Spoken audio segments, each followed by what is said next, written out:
it was more of a realization that like I was living my life for myself, and it only took me so far.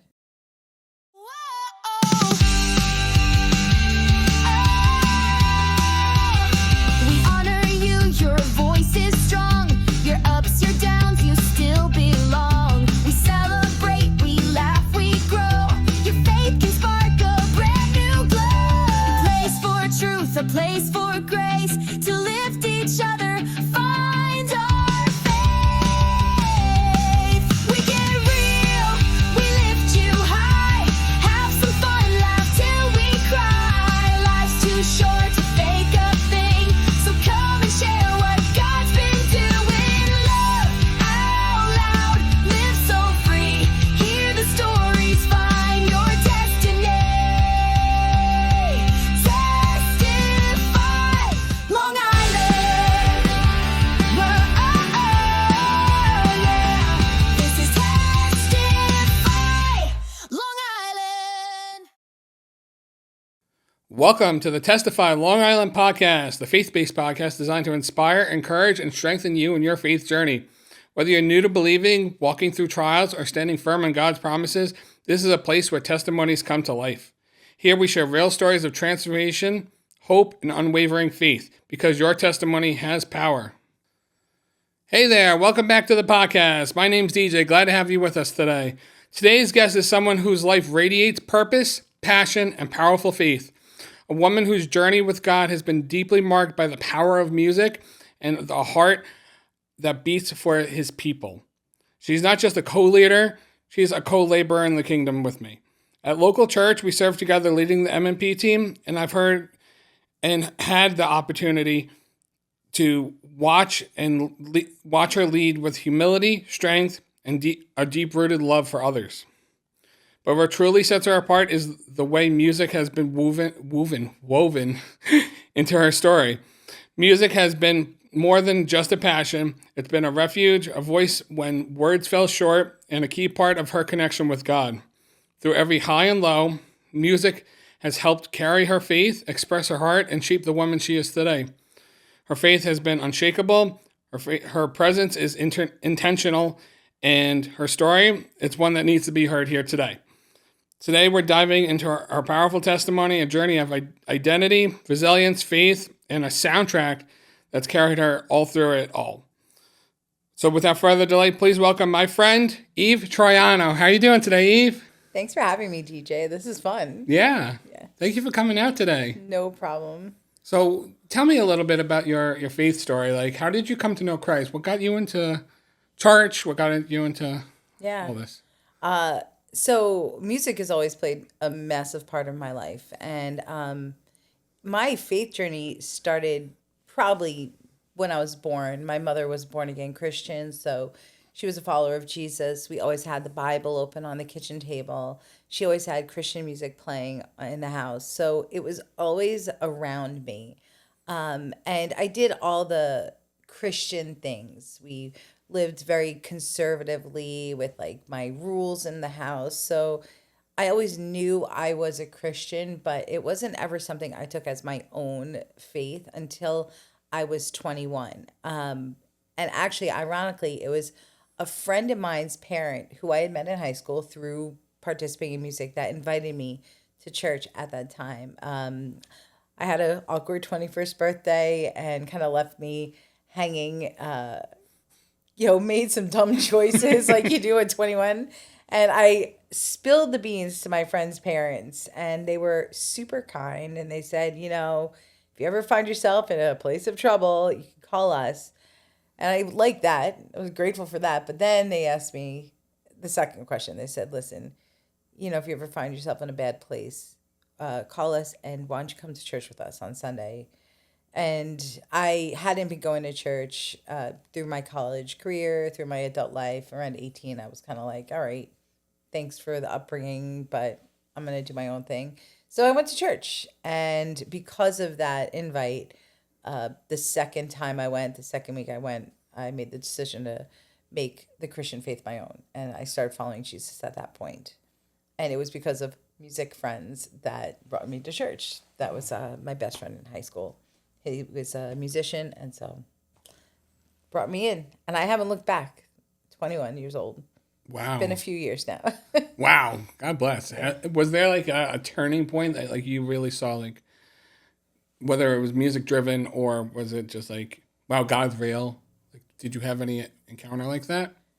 At the time, it was more of a realization that like I was living my life for myself, and it only took me so far, and I didn't really have a purpose. I was actually a music major in college, but I wasn't pursuing any kind of church music at the time. And even when I got to church at 21, I wanted to attend church. I didn't want to jump right into the music because I wanted that to become something that was organic. I went back and I continued doing music at college, but I didn't start right away. It took me about 3 months to really jump in and participate in music because I just wanted to make sure like I was ready for that. I need some time, some space, and I was just excited to go to church and kind of make that faith journey my own for the first time in my life. Interesting. Now, could you tell us a little bit about like how did you bridge music with church?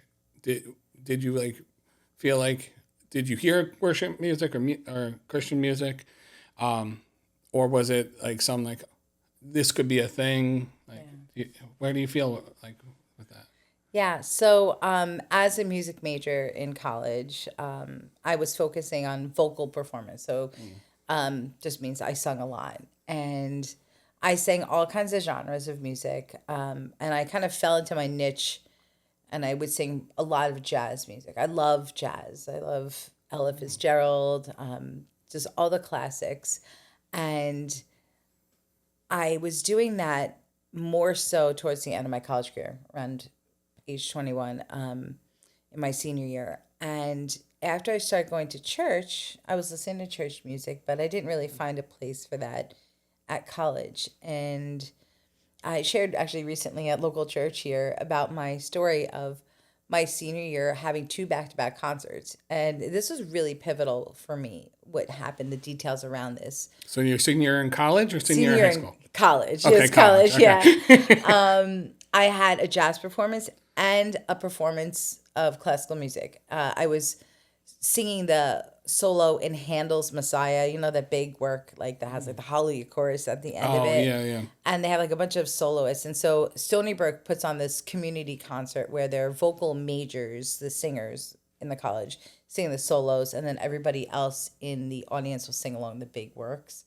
And I got to sing the solo, "O Thou That Tellest Good Tidings to Zion." It's all this old English, right? I was like, who knows this? I should have been more excited to sing the jazz concert that had like that Tuesday night, but Yeah. I was super excited because the text of Handel's Messiah all comes out of the Old Testament in the Bible, comes out of the book of Isaiah, and it's a foreshadowing of the coming of Christ. So it's telling the Christmas story essentially. That's why they do it around the holidays, around Christmas time. And even though that like mouthful of words is like, what does that text mean? When I was going over the text, I realized this is a song about telling people about the excitement that Jesus Christ is coming. And I was like, I know that. I get that now. I've been like walking with God for 3 months. I'm like, yeah, I'm excited to tell this story. And I couldn't wait to sing that solo because for the first time I connected with something classical. And I also connected my faith to my music. And again, I wasn't singing in church at that time. So I remember singing the 2 concerts. And after that concert, I went out into the audience. They had all the soloists line up and like greet people as they left. And a couple of older couples came up to me and they said, "We loved your solo." And for me, it wasn't about like singing the solo. What they said next was super cool. They're like, "We could tell that that really meant something to you." And I eagerly was like, it does, it does. You know, you start kind of your faith journey, you get really excited to tell everybody about it. And I realized like I wanted to continue sharing that message. And I wanted to continue using music to share hope in Jesus, the one that I found, that hope I found. So I started to sing shortly after that in church, and I actually played my violin a lot in church. So I'm also a violin player. I teach violin, I teach orchestra. So that was what I do. This is what I do as occupationally. But that's how I got into being a music person in church, because I realized I wanted to share a message. And I actually, what not a lot of people know is I took myself out of all my jazz classes for my final semester in college because I just wanted to sing church music at that point. It was just a personal thing for me, but it meant so much to me to be able to focus my gift on just sharing the message of Jesus that I pulled out of a lot of those performing groups. My professors were really great, but they were probably scratching their heads like, what happened to this girl? But I just was so excited, and that's how it all started, I suppose. Wow, like just seeing. I didn't know you had jazz roots, so that's how I think of it. I still love jazz. I still enjoy. I remember singing that song "Fever." I forget who sang it, and it was like really like dark, and I don't know. Gosh. Yeah, I love that song. Not Justin Bieber's "Fever." I did some other Bieber version. Fever. Yeah, exactly. No.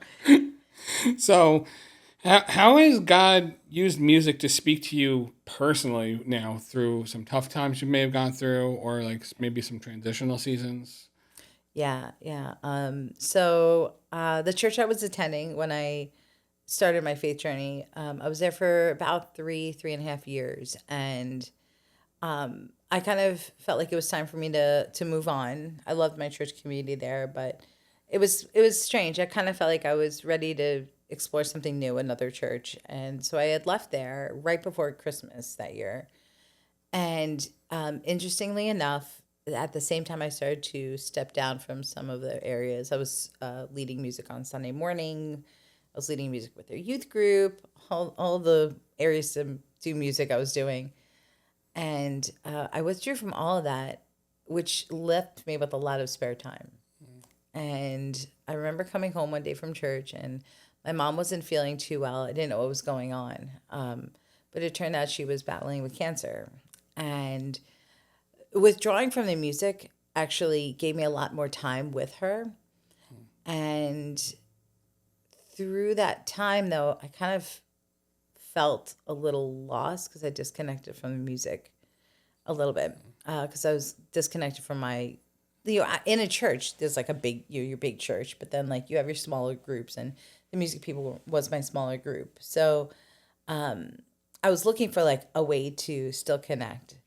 And a pastor friend of mine in another church said, if you ever need to or want to play your violin still, they had an orchestra in their church. And he said, why don't you come and play?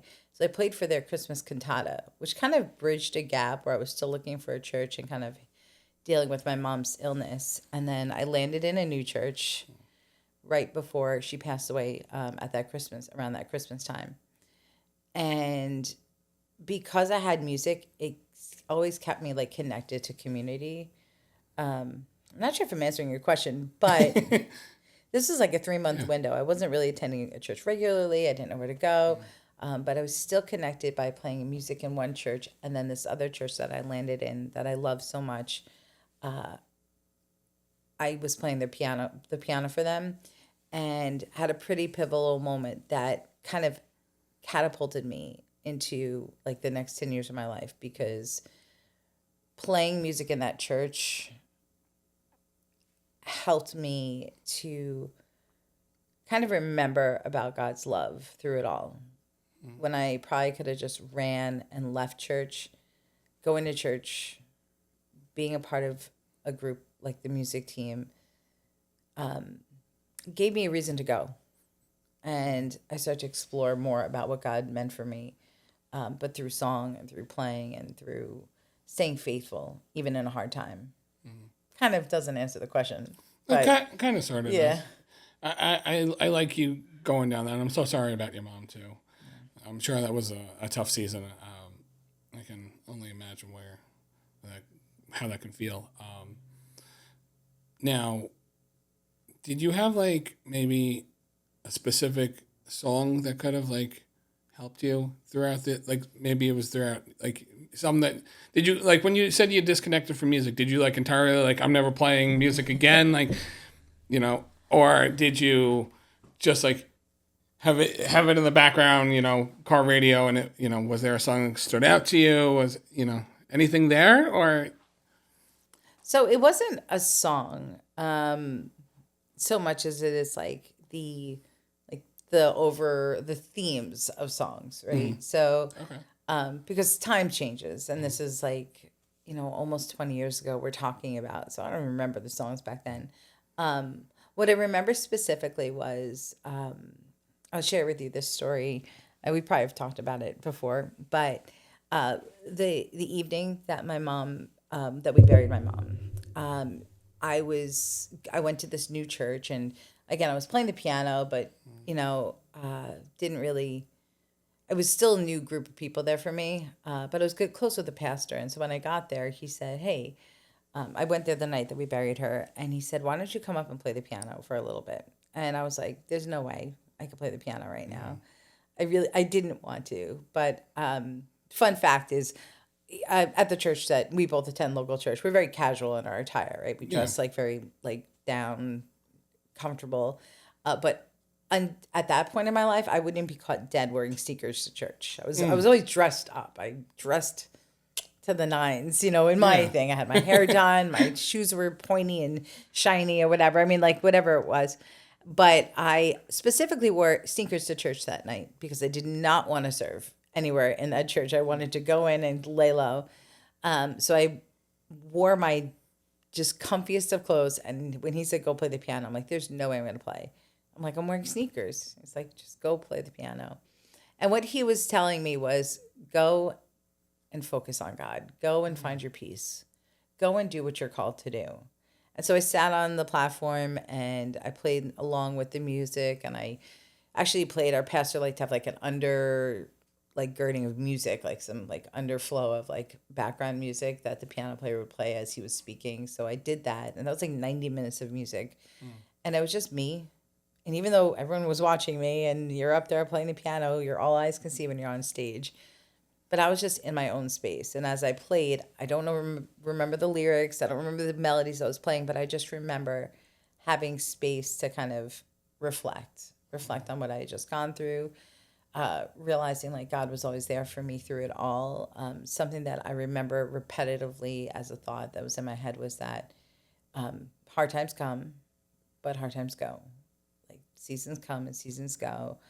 And I was in a season, and that season would change, but God would like stay consistent through it all. And so songs that were reflecting like his love for me and his constant peace that like surpasses all understanding that we have, like that peace that, you can't explain. You don't know.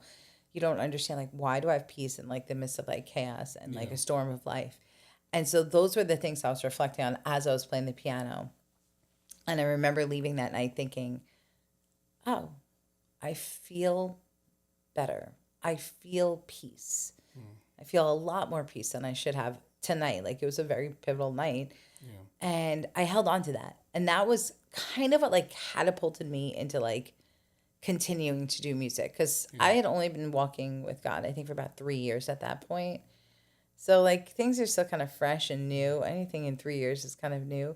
But that was like my cementing down, saying, okay, if I can turn to God and use music to help me grow in my faith journey in the hardest of times, then I'm going to do this like for a longer time, and I'm going to keep going. And so I did. And it was really rewarding to be able to do that.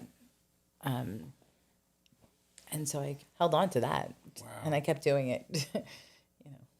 That's great. Like to see like the journey within that, like I'm sure God has like really like grown you personally throughout these events. Have you found like if during your walk with Jesus throughout the years, has it also like framed like the way you see music more, or like kind of how you feel about it? Yeah. When I was in college, I kind of like disconnected from all the jazz, and I was just like, I'm only going to focus on church music. And I kind of did that for a long time. I kind of I like to say like I saturated my brain with like church music. I love music. Like I love all types of music, but for a long time, it was like I knew I needed to kind of like fill my brain with like God. It was like a craft and a skill that I wanted to almost like really protect, like hyper focus on. And I did it organically. It wasn't like I was like, I'm not going to listen to all this other music. But I listened to like the different messages, the different types of music, the different types of way that people were communicating about God's love. And I think because of like opening my mind to all the different music styles, all the different artists, the 1990s Shout to the Lord, Darlene Shack. I don't remember that song. Like, as Remember hearing of it. I don't think I've heard it in a long time. A Or little maybe the older more than you, contemporary TJ. Shout to the Lord. yeah, I'm a little older than you, but like from that through like who's it? Carrie Job and Kim Walker and like the that church out in California that did a lot of like the fire songs, like Oh, okay. the passion songs and stuff like that. Like I love to like see and express to God different things through music. So all of that's kind of played a role in how I've connected with God, and I've realized like I could just be really honest with God, and my way to do that is communicating through song. I'm not like the brightest when it comes to like recalling scripture verses or like stories, but I can understand the nature of who God is through a lot of the music that I've listened to and fed my brain with. So, I feel where we started that conversation from, I don't know where that came from. I really feel like similar in that respect on my music journey. Just because if I feel disconnected from music, I almost feel like like it's chaotic, and there's no like centerpiece. Especially listening to Christian music, it really helps like just bridge everything together and keep it there. Now I'm going to go to probably a deep dive question, but it's something that I know we talk about time to time. Is what's your verdict on worship versus just calling it music? Yeah, I've been saying that a lot so far, Yeah. right? Yeah, yeah. So how do you feel? What's your take on this? Okay, so being in music ministry for 20 years, it is always referred to as the worship team, the worship music, worship band. We're going to worship in church. And it wasn't until a couple years ago that I started to kind of like listen to the words I was saying when I was describing the music part of the service and hearing it kind of differently and realizing, what am I saying? Am I saying I am only going to worship God when I sing my songs? Well, what happens with the rest of my life? Is the only time that we worship in church when we sing? Well, what about when we give or when we serve or when we pray or when we read the Bible? Do I only worship God when I listen to the music in the car? But what about when I have to forgive somebody for hurting me? What is worship? And I started to realize like worship isn't just singing. And I don't think we intentionally communicate that to people in church. I don't think we're intentionally trying to get the congregation to think that music is worship and nothing else is. I think worship is a genre of music. I think it's music that's set apart to honor God. So I don't think there's anything faulty or wrong in us describing church music as worship music. I don't think there's any other word. It's music that is set apart to honor who God is. But calling music in church worship and not everything else, I can't wrap my head around anymore because I'm always thinking, but what about all the other parts of my life? Yeah. So for me, I like to say like, okay, the music part of our service, and that's one point that we're worshiping God. Yeah. But it also reminds me, I also need to be honoring God in my love for other people and how I like make my personal decisions, and from not gossiping and not bickering and not being greedy and not being full of like envy, all the other things that we're asked to kind of set aside as Christians and honor God through. It helps me remember that it's not just music, it's everything. And I think when we label like singing in church as, okay, let's go into worship, we are somehow, some way redirecting people's focus to say that's the worship part and everything else is just falling second to all of it. And that's not what it is. That's my take on it. And that's why now I'm super conscientious of how I say it, because I want to communicate that's a whole life is our honoring God. It's our worship. It's our ascribing worth to God and not just the music that we sing. That's my thought. Okay. How about you? I like your thought. I know it's something like we talk about like frequently in local church, and with church culture in general. Like we're trying to like simplify the words as well. Yeah. That's kind of how I try to look at it. Is I know we've had our discussions privately about it, whether it's framing curriculums, training nights, whatever it is, and like no, let's frame this the right like into the music, not just worship, but musically. Yeah. And I've been framing my mind, and I'm still wrapping my mind around it because being a part of church for the past, God bless, 18 years at least now, being part of just attending church for the last 18 years, always hearing it called worship, and always, it's so ingrained in me that it's hard to differentiate. And I think that's something that in the normal church culture, like globally, I think it's something that is being worked on. And I like what you said, though. It's like, what about the rest of my life? Like, yes, the worship aspect, yes, it can happen in church, but it can also happen in your car. It can happen at home. It can happen in the shower. Like all these other parts that are so crucial. And, who says you can't forgive while listening to AC/DC? There you go. Yeah. Actually, a funny story. I was driving to work years ago, and Katy Perry. Oh, okay. Who did you know that she is the daughter of pastors?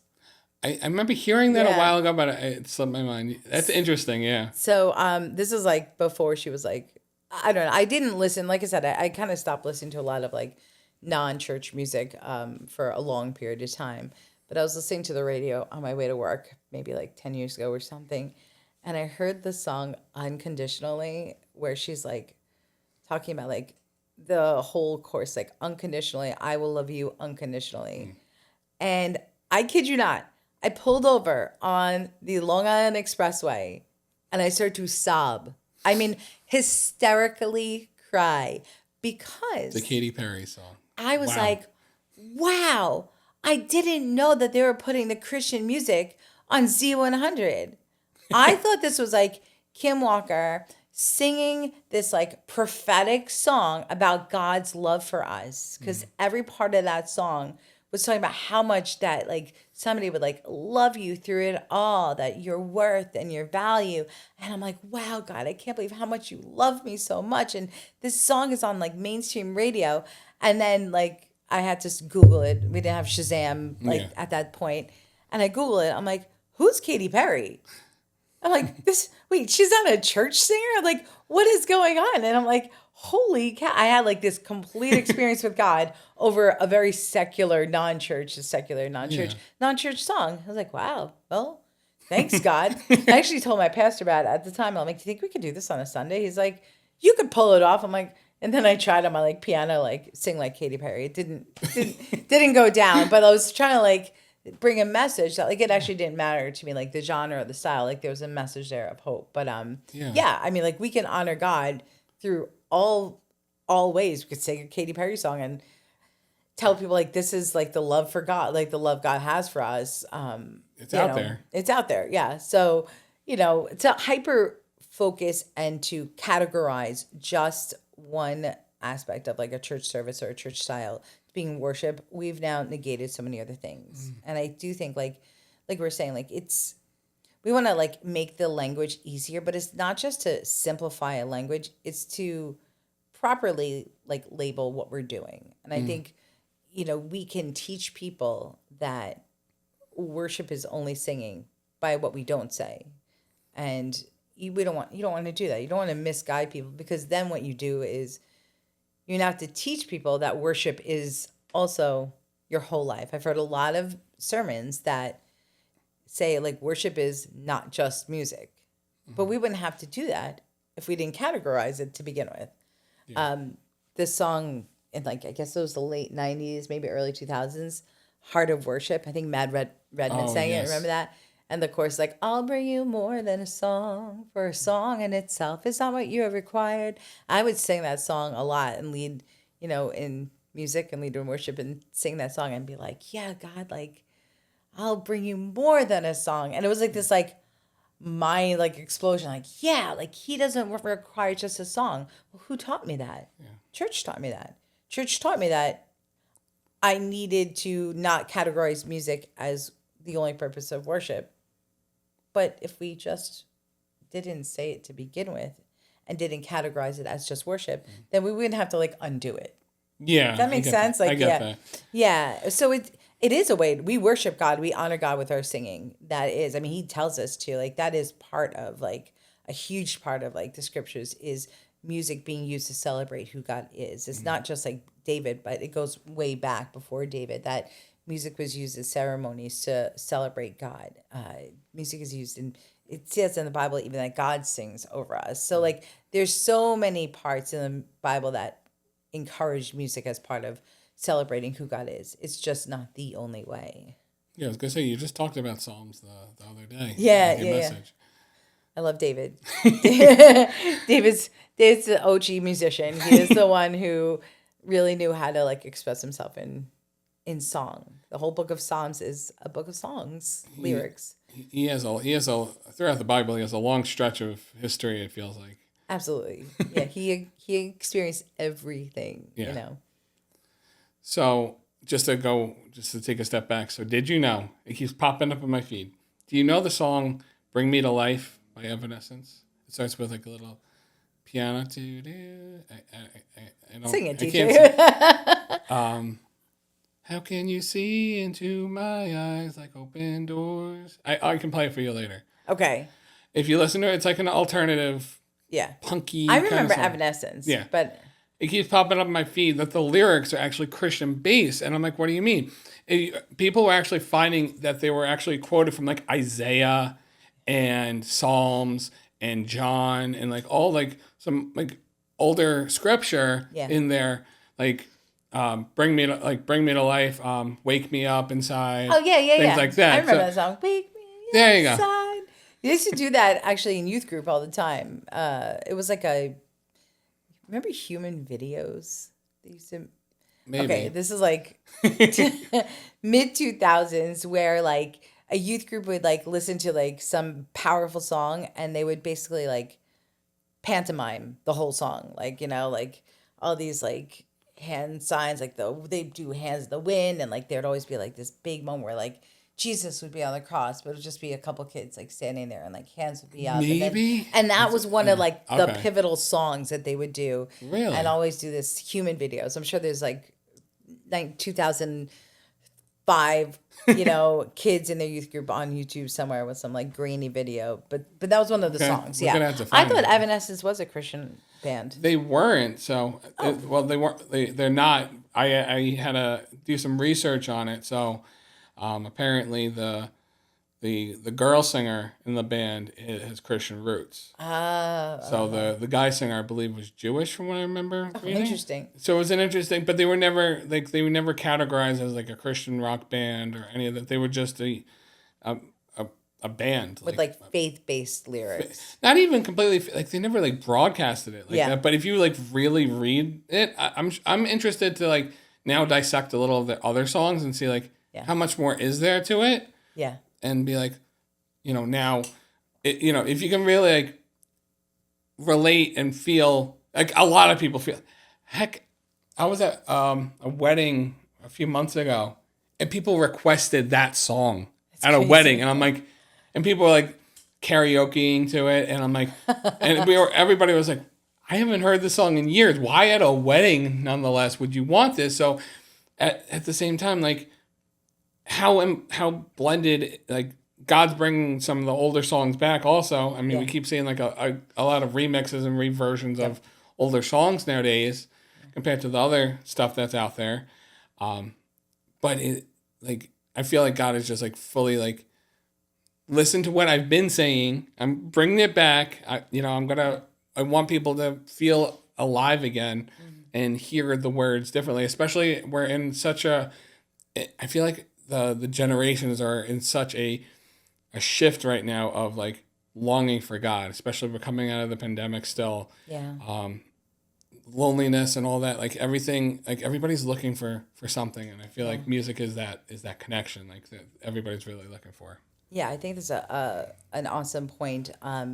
Actually, just on Sunday we talked about music at our church, and one of the kids at the end of the service, he's a 15-year-old boy, and he came up and he connected with a lot of what I was saying. He's a musician, and he was saying that he liked to listen to music like from the 80s, from the 90s, and he liked to go back. He's like, actually, I'll listen to music all the way back to the 1950s. And I'd like to see like the younger generation appreciate this like nostalgia in that we have in music, but also like the message does stay the same, whether it's like Christian music or secular music. Like you can't rewrite I Love You any other way. You know, Whitney Houston did it. You know, New Kids on the Block did it. Boyz II Men did it. Like everybody sings that same message is all there. It's like God loves you. God loves you in 2000. He loved you in 1970s, and he loves you today in 2025. Like he loves you. It's just the style might change, but the message is always the same. And I love that. I love that there is a message that just intertwines. And it's funny. There is like church history, right? Church music history.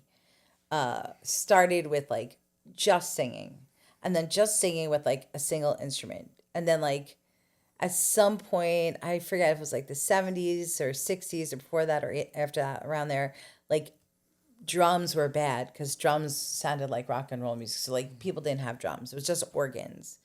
But like I don't know what made the organ so holy and drums not holy. And then like and then the organ became outdated. So then they took the organ out, and then they put the piano in, but the piano then couldn't do what the keyboard does. But then like electric music was like, and there's always been this kind of struggle of stylistic differences in church, but that's all it is. It's only been stylistic differences. There's nothing holy or not holy about having a drum or not having a drum in the church, or having like the music be like an older style or a newer style. Like it's just a stylistic difference. The message is what's the point. The message is, does God love you? Yes, he does. Like, and that's the song.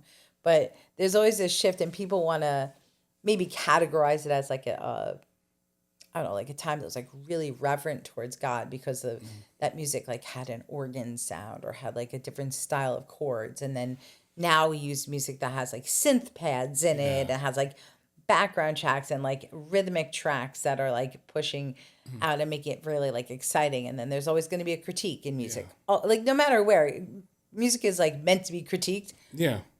But for me, I'm like, what's the message? Is the message telling you the truth? It doesn't matter what the style of singer is. Yeah. That person has like a raw voice and like, you know, really like cutting through. Music will speak to anybody. And sometimes you need like that, like stylistic. It's like a language, right? Music is a universal language. So, you know, language will speak differently to different people. Yeah. I have a friend of mine, he loved to listen to rap and like hard grunge kind of music. And he found, who is it? KJ52. It's like some. Oh, okay. Remember them? Not really. I think it was KJ52. I think they were like a rap band or whatever. Okay. And I think NF is also a Christian rapper. I listen to that. It's like a Christian Eminem kind of thing. Exactly. And so like that's what he fed his like mind with and like connected with God through that. I'm like, cool. I don't want to listen to that. Yeah. But the message, but I would read the lyrics and be like, all right, that's got some really good stuff. Actually, that's better than half the stuff I'm listening to. And think about like the amount of people that's going to connect to God because it's just a stylistic difference. And some people want to throw it out because they think that that's not, you know, because you don't sing in a church, it's maybe not godly.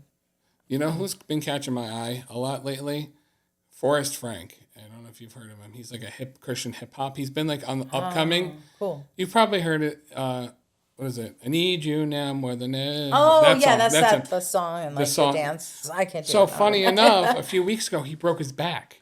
Oh, no. He fell off his skateboard with his son. And he broke his back, and he's healing. But he was recording music laying in bed. And one of them's trending right now. He's literally laying in bed. Wow. and he's able to still worship God and inspire people with his music. Yeah. Because he's not, I mean, it seems like a lot more Gen Z is kind of like grabbing onto it, and that's great. I'm so happy to see like they're relating somewhere, like, but he's been grabbing I personally, like, other than a couple songs, I'm not like, I don't listen to him fully. Yeah. But I think it's like, it's definitely a vibe, like, that this all gets into. Yeah. And funny enough, and I'm not sure if I told you about this story. So back a few years ago, when I started my photography kind of journey, videography kind of stuff. Yeah. I was working with actually the photographer that Tori and I, when we got married, he inspired me to do all the camera stuff. He inspired me to get the cameras and like a certain one, like, and we were on a video shoot, and it was like doing some like athletic training thing in Queens. Like, it was interesting kind of building. Never been there. We went for fun. We were getting paid for it, and they had to do it also English and Spanish, which was whole different. But we had this one girl who would not, like, she was very serious. And like they're like athletic trainers, so they're supposed to be like stretching and doing all, like, instructing, okay, left hand, right hand, up, down, whatever. And because they were like making a course, like that was what they were doing. And this one girl was like, she had a look on her face that she was just like not into it. The other people were fine, and this is where I really like dialed in with music. So like this is kind of like, I've been into music for a while. This is where like I really like have seen the impact, and I see it when I like, if I am part of weddings, playing music at parties, church, wherever I'm at. Like, I try to make like as much stylistic music choices as possible, because this one girl, like I'm saying, we couldn't get her to budge, to open up, none of that. So we were at a break. We were taking a break, and my friend Jericho, he takes his phone out and he puts on like alternative, so it was like Blink 182 kind of vibes. Mm-hmm. And he just put his phone down while he was like cleaning his camera or something. And they're in there like just like, and she wasn't like interacting with like the people she was working with either, so she was just very closed. And he put the song on, and within, I'd say 30 seconds, she opened up and like woke up, and you could see it. And me and him talked about it. It was such a vibe that music brought on to her. And I couldn't believe the impact with that just alone. So if somebody could vibe with it, he's like, yeah, all you need to do is figure out like what people vibe with. If they're not open right away, that's okay. Find a way to vibe with them, and you'll be surprised what can happen. So since then, I've really like, I'll scan a room, just like actually when we have our group, I Said This, You Heard That, the colors here. I take that almost like same thing with music, that I'll be like, okay, hey, if I'm scanning the room and somebody's like this the whole time, like, okay, like I'll consciously be like, let me throw something on in a mix. And like, whether it's church, it's a little different because we're more structured. Yeah. But if I'm doing a party or something and they're like not opening up, they're very serious, I'll find a way to segue it in there just for, even if it's a song, like, let me bounce around a little bit and see, and all of a sudden I'll be like, oh, country rock worked. There we go. Yep. So, and it's interesting because, like you were saying with music, it's so impactful because of all this, like, and being able to, God connects with us through music, one way or another. Yeah. You're a great DJ. I went to one of your parties recently. Like, I was at a Sweet 16, and you had some people on the dance floor for probably like an hour and a half straight. I was cooking. I remember I was like locked in. Yeah, you were. I don't do it too often, but you locked in, and kudos to you, because you like, I think you even like put in a little like Cotton Eye Joe. Like, you were, going down the old school. Like, I was ready for the Hokey Pokey to come on at some point, but I'm sure it wasn't on your Thank you. I'm sure it wasn't on your original list, but you realized like these people want to dance to the traditional, like those circle dances that you see at weddings. I think it was a Sweet 16, and I was like, you know what? You did. You read the room. You knew what kept people on the dance floor, and we did. I think every version of the Cupid Shuffle there could be. I don't even know, but yeah, you have to like kind of like see and connect, and I think something neat for me, as you're talking about like music connecting and kind of seeing, it touches like a part in your heart and your soul, right? Like, it really connects to your core. I think it's just we're ingrained. I think we're created that way. Even if you can't sing, you have some kind of relationship with music. And you were saying like even during the pandemic too, you know, a lot of music started to come out a lot. And I remember listening to a couple of new styles of music during that time. I wasn't listening to church stuff, but I was listening to some other kind of like, I don't know, just listening to different artists. John Bellion was someone that kind of popped up. Ooh, Do you know okay. John Bellion? I remember hearing him. I had to revisit him, but I remember hearing him. John Bellion, if you listen to this podcast, I know you're local. Reach out. He is a Long Island He's native. from Smithtown, actually. But a friend of mine had me listen to some of his music, and he has both an acoustic set and like a studio set. And his acoustic set of one of his songs, I was listening to it and I just started to cry. I'm a crier. I could be a big crier. I try not to like show that in public, but like, music can definitely move me and touch me in that way. But I listened to like the lyrics and I'm like, this guy, who is he? And he knows, like, he's got some depth in his music. He is a songwriter. And that's what I really love about a good artist is their ability to write song and connect. And when I listened to his studio version versus his acoustic version, it was such a different style. And he was just being real and honest and raw. And something I learned at that point about listening to music that was like outside of the church genre was that it lets you kind of get a peek into people's hearts. And I actually started to kind of like listen again to other styles of music other than just church, but not because I was like, not because I was going to try to like bring a Katy Perry song into the church, but it helped me to like see what everybody else feels too. Yeah. And I don't know if that makes sense. It was like a window into like the heartbeat of our culture. If you listen to like what people are writing and how they're writing their music on the radio, you can kind of get a pulse for like, what's our community feeling? What's our society feeling? Are we feeling hopeful? Are we feeling a need? Is there a loss? Is there a desperate cry in our generation? Are people just out there to party? And when you start to hear what they're connected with musically, you can start to speak into that. And I like that, like when we have music in church, it kind of speaks into like those needs in our community. Like there's songs out there that people are expressing hopelessness. They're expressing a need for being loved. And our church music can speak into that need and kind of answer our culture's music with the message of God. And kind of silly, but way back, there was this artist, now I'm forgetting his name. He was a Christian rap artist.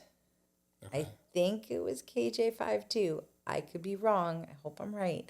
But he wrote a song to Eminem. Okay. And it was a response to like Slim Shady. Remember the Slim Shady song? Yeah. I'm gonna have to fact check this, but I know the song. Yeah. And he wrote a letter to Slim Shady. It was this exact thing. He was a Christian artist and he was writing to Eminem. And it was the same like lyric style and the same song, like the melody but he was writing to him and saying like, all these things that you are saying in Slim Shady, I want to respond to that with the love of God. And so he put that out there. And I think, what's his name? Eminem's real name? Oh, Marshall Mathers. Marshall Mathers, right? He actually, I think, started to like explore Jesus a lot in himself, like in his own world. And you can see a little bit of that, like, on social media and stuff. And I always wonder, I'm like, did he listen to that song? How like, church music then connected to like what other people's messages were, and like was there kind of an interaction? I don't know, but I think it's a cool thing to think about and think like how we can communicate messages through our music and connect in ways that maybe we never could connect. So funny enough, you say that. I don't know Eminem's faith journey, if at all existing. I don't know. But I did come across a pre-AI.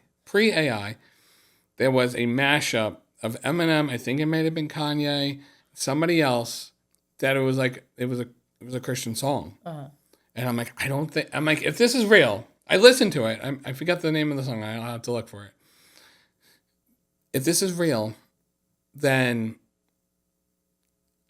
I think he's on the right track. Like And Yeah. he just became a grandfather too, so I can't see him like. I mean, he's gonna want to raise his grandson and Grandpa Shady. Grandpa Shady. Papa That's Shady. great. Yeah. Yeah. I mean, either way, I just like that it gives us like this avenue to connect. Yeah. Even John Bellion. John Bellion was raised in church too.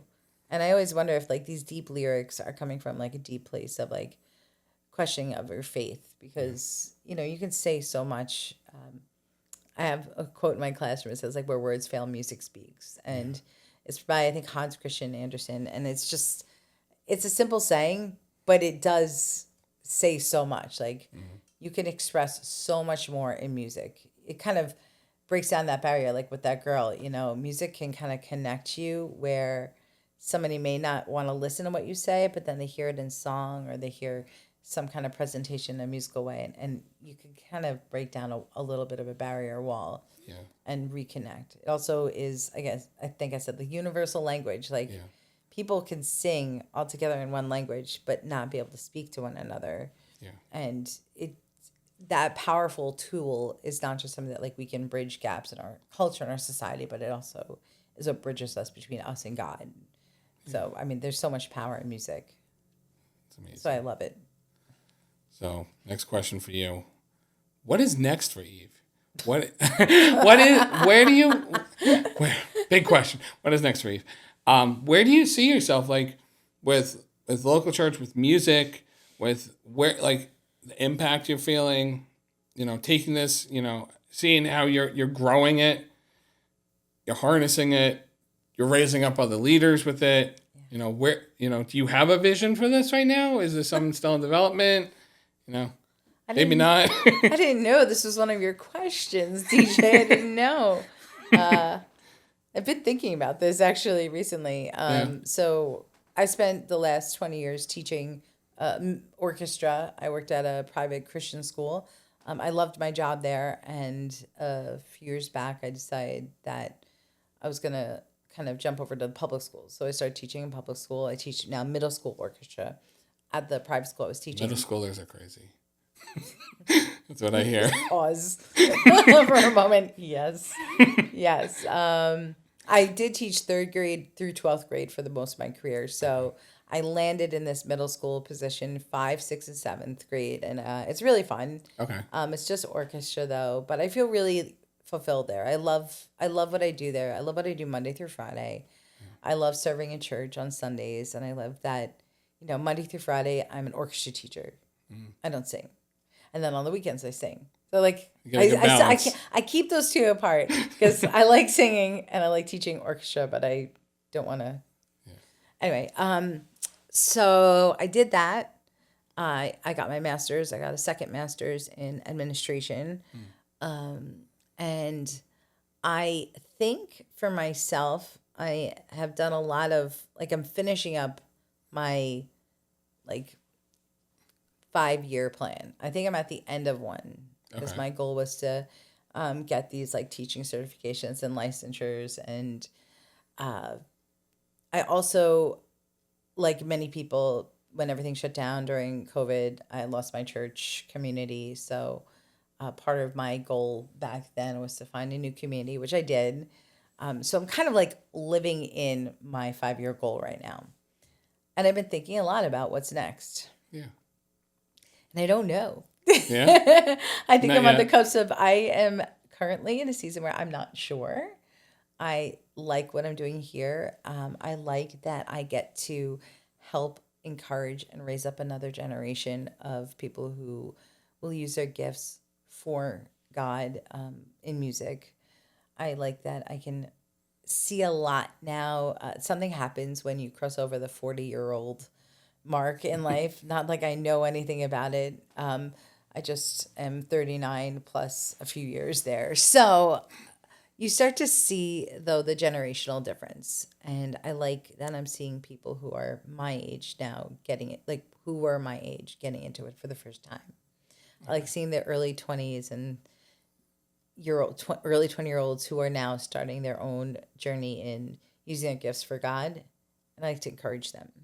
And I like to, help them find their way. And so I think for myself, it's going to be a season of sharing my story and listening to other people as they're starting their stories and how they're using their musical gifts for God, and just encouraging that, because, you know, I think it's always about who's next. As a teacher, it's always about empowering the next generation, whether it's teaching them how to play a violin or how to use their story to encourage other people.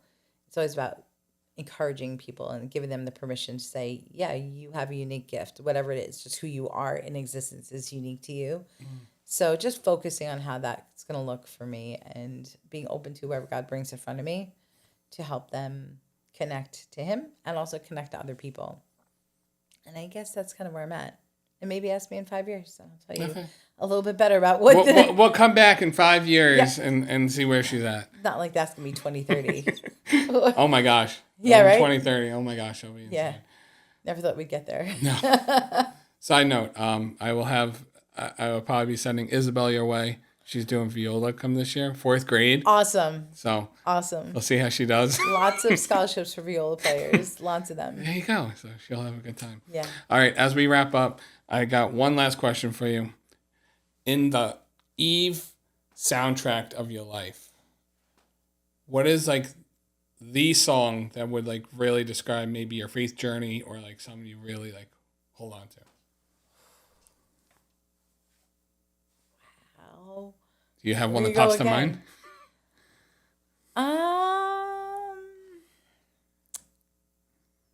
There is a song called "You Make Me Brave." Okay. And I did listen to that on repeat about 10 years ago.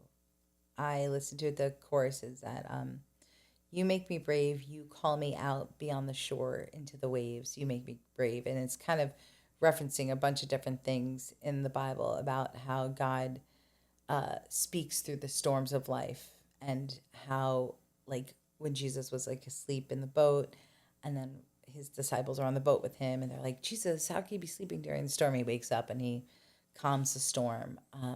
Or like Peter, like walking out of the boat and being called into the unknown, but being called to trust God through uncertainties.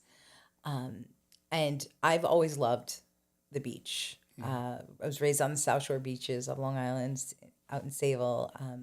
My mom was raised on the Sound. So music, beaches and water always like spoke to me. And so the song, just like the imagery of the song connects with like my personal connection to the water. Actually, my second tattoo was a little wave on my wrist, or third tattoo. But it's a song that always reminds me that, like, I will go through hard times. Like, we'll all go through hard times. It's inevitable. And sometimes those times are dark. And, like, sometimes you don't know. Like, are the clouds going to roll away? Am I going to make it through? But we're not necessarily always taken out of those seasons of our life. Sometimes we're called to walk through them. But through it all, like, God will make me brave.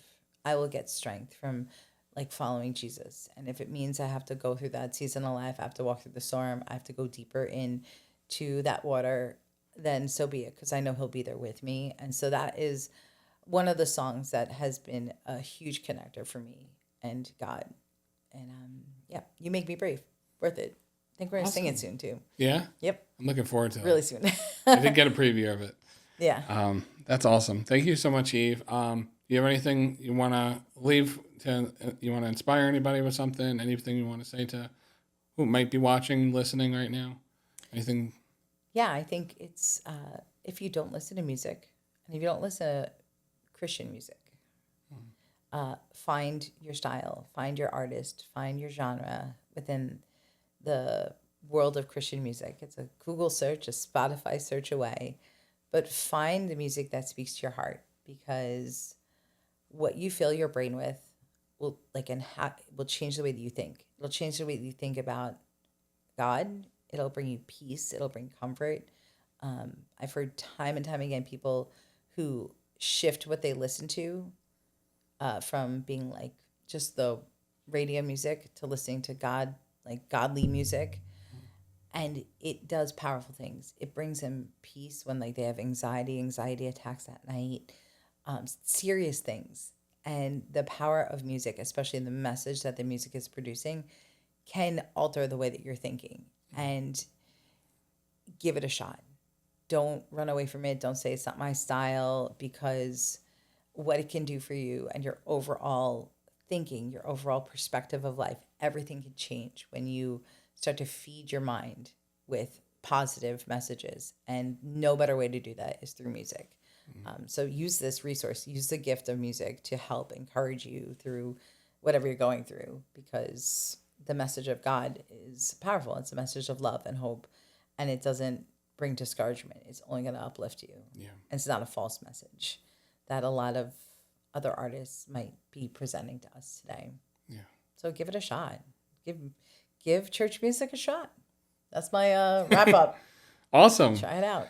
Definitely something you guys can look at is if you look on, so listen to You Make Me Brave, Amanda Cook. Yep. That I'll put a link on the description for that. Also, if you want to check out K-Love, I'll put a link. They do positive, encouraging Christian music. They have a radio station. If you're local, they do have, I think it's 104.5. I keep it in my car. They also have online radio, so you can put it on your computer, your office, download the app. If it's somewhere you don't know where to start, what you want to do, feel free to download these things and take a listen. And honestly, you can message us at any time. We can help guide you if there's any specific music or things you want to listen to and dive deep into. So thank you so much for coming on today, Eve. This has been, I feel like a long wait, but we've discussed it a bunch of times, and I'm so excited that you came on. Thanks so much for having me, DJ. It's fun. Thank you, Eve. All right, tune in next episode. We got some more people coming up. Can't wait to see what's coming up here. Feel free to share, subscribe, put this to your friends, Facebook, Spotify, Instagram, YouTube, whatever your social media is. So until next time, I'll see you later. Bye.